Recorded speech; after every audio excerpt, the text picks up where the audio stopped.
And welcome everyone to this Warcraft replay. Just the best of one here, which is kind of weird. Yeah, WCA China v Korea. It is kind of weird because I initially thought it was Koreans qualifiers, but it wasn't. That explains why we had Fly, because I'm pretty sure Fly is Chinese. So yeah, it is China v Korea. It's a weird series, I guess, because I don't think 2014 had it. I'm not sure if I can comment on 2015 since I haven't covered too much of last year's. And yeah, I guess it's a thing now. So Infi spawning in as the red human player in the bottom right. He is representing China. And Lin spawning in as the blue orc player representing Korea. So yeah, the language is in Chinese. I forgot how to actually change it to English. I thought I did, but apparently it didn't change, so I might as well just cast it. I mean, it doesn't affect things too greatly. I'm trying to think of something that actually requires me to look at the name. I don't think there is anything like that, so yeah, we'll just go with this for now. Next game, I'll see if I can try and fix it, but I doubt it.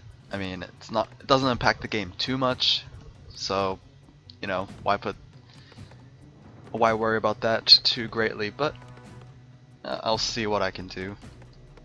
So Blade Master coming out for Lin and Archmage for Infi. Seems like it's going to be a standard game here. Lin looking to go for an early tier 2 into, of course, the standard Bestiary Spirit Lodge for his Raider Spirit Walker combo. Possibly Shadow Hunter second, since that's pretty much the standard second hero pick, unless you are facing off against a Night Elf matchup.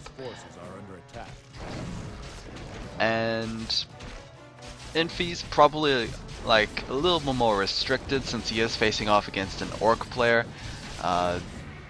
Kind of requires him to go for Beastmaster second maybe. Don't know whether or not he'll go pure casters or if he goes rifle casters. Ring protection +2 gets picked up by the Archmage, also level 2 into Arcane Intellect as well. The Blade Master will pick up +2 strength, +2 ring protection as well, and he is going to sell his CP to get himself double salves and speed scroll.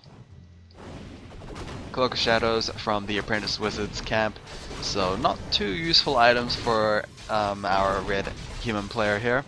It seems like Lin is going for a rather early harassment. I'm not sure if the footman actually spotted the Blade Master coming in, but yeah, Cloak of Shadows will be sold. Circlet and Dust gets picked up, and the Elemental is going to get himself killed, but the Blade Master seems to have picked up the troll right there for himself, so yeah. And it seems like he is going to go right after those peasants here. He will get at least one, and he might actually get a second one as well, as the Grunt is doing a very nice job pathing that poor peasant. So yeah, Blade Master should get himself that level 2 after clearing out this one troll, so that's all fine and dandy. Footmen are long distance creeping at this rogue wizard camp. Agility tome there, so it's probably not going to get picked up by the Archmage for a while. Ring gets sold for boost of speed, and the replenishment potion got picked up at the Sasros camp. He is actually going to clear out these leftover creeps, so yeah, Lin, in order to go for an early harassment, he was forced to only go after the creeps that had the items, so yeah, that is going to give level 3 over to the Archmage. So not only did the Blade Master get a rather early level 2, not early, easy level 2, the Archmage will also get a pretty easy level 3, so I guess it kind of balances out. It seems like this bandit is going to be left alone, as well, I guess one of the first one took quite some time. Watchtower being placed down. That means we have a war mill, which, yes, we do indeed have a war mill, so that's an interesting building over at Lin's side. I'm not sure if he's gonna continue on with that watchtower, but yeah, that's interesting. Warmill. We might see some troll hit hunters here, so always keen to see that. Or we might just have upgrades. Either or, I think. Yeah, this is definitely a weird addition. Spirit Lodge is being placed down. That does mean a rather late bestiary, but hopefully that doesn't change things too greatly. Keep Tech is completed for Infi as well, and the Beastmaster gets popped out by at the tavern. Blademaster, not sure what he was waiting for. He is getting some damage down on the Archmage, but he is also taking quite a bit himself, so he needs to be a little careful there. Thankfully, the Cool Beast did not get the cancellation off on that salve, and that would have been pretty big bummer. Shadowrunner comes out, Hex onto the Archmage, and the Blademaster is going right after it. Speed Scroll has been activated, Dust has been used, so the Archmage does know where the Blademaster is going. He is going right after him rather than running away, and that might force a TP Scroll as the very nice crit chance, or crit proc, actually occurred. So TP Scroll is going to be burnt, and all that was used on Lin's side was a Speed Scroll and yeah, a bit of the Blademaster's health. So pretty good trade. Hex onto the Sasquatch. I believe the Shadowrunner is gonna... Nah, he's probably not gonna Hex it again. It is just a Sasquatch by himself, and the Grunt should be tanky enough to just endure those hits. So double Sanctums, it does not seem like we have a Blacksmith, so it's just gonna be pure casters here for Infi. Kind of troubling. Of course, I do like the well-rounded human composition where they include riflemen. Sadly, of course, Infi is only playing with one base, so he can't actually afford to fund everything. So that's generally why he is just going pure casters, which is slightly weaker than the rifleman edition, because yeah, it's not like sorceresses and priests are gonna hold their own against raiders and spirit walkers. So yeah, I think Infi needs to rely on spellbreakers, I guess, to act as the meat of the army, which probably not going to happen for a while because we don't have an arcane sanctum, so not arcane sanctum, arcane vault. So yeah, you can't even make spellbreakers. So yeah, a little troubling, especially since his opponent should be incorporating raiders and spirit walkers into his army. Level 3 on the Blademaster, and he gets himself Scourge Bone Chimes. That is 15% lifesteal for the melee units, which is extremely good.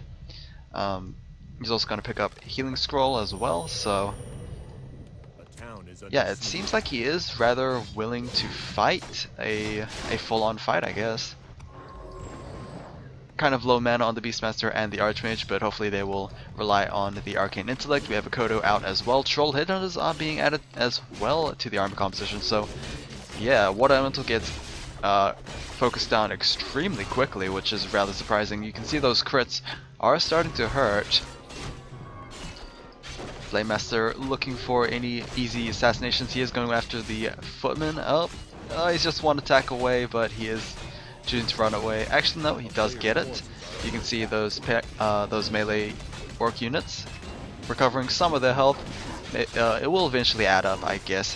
Ensnare onto the Troll Berserker, but it seems like the Raider is going to get traded away as well. Healing Wave to try and keep him alive, but the surround from the human player.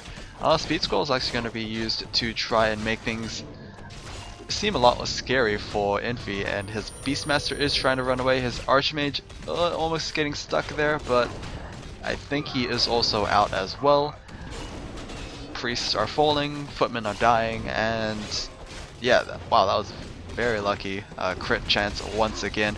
Beastmaster is in a tight pickle here as he is out of mana and pretty much out of health. Level 2 on him, but yeah, still not enough mana to actually cast another Quillbeast. It seems like the orc units are trying to just deal with the leftover peasants. Free peasants, and Infi can't really do much right now. The armor supply currently is 47 for Lin and 36 for Infi. I forgot to mention this. The coloring is kind of inversed, so yeah, try not to get confused about that. Speed scroll being was that a second speed scroll or was that just the first one? Anyway, sorceresses are continuing to cast slows there, but the nice disenchant to pretty much get rid of that. Ensnare onto the Beastmaster is going to be forced to transfer over the invuln, and another crit from the Blademaster. That's just going to be another priest dying, and possibly a Beastmaster dying as well. If the Blademaster can get a pretty good position on the Beastmaster as well. Level 4 on the Blademaster, so he's just going to get more percentage chance on his crits. And there we go, another crit to finish off that priest. The sorceresses are running out of mana, so they will eventually run out of slow casts, and those spirit walkers are just constantly disenchanting that. Yeah, you can see Lin is 700 gold. It doesn't seem like he is too worried about his macro play. He is pretty much going to win this eventually, I think, unless he makes a huge blunder like losing his Blademaster for free, but that's probably not going to happen. Another ensnare onto the Beastmaster, and that should eventually be a dead Beastmaster for Infi. That's indeed going to be the case, and GG from Infi. Lin is going to take this with pretty convincing and pretty prolonged fight there, so that did not seem like a level 1 crit strike for the Blademaster. He just got crits left and right, which was just surprising to see the RNG on that. But yeah, hopefully you guys enjoyed this. I will see you guys again next time. Take care.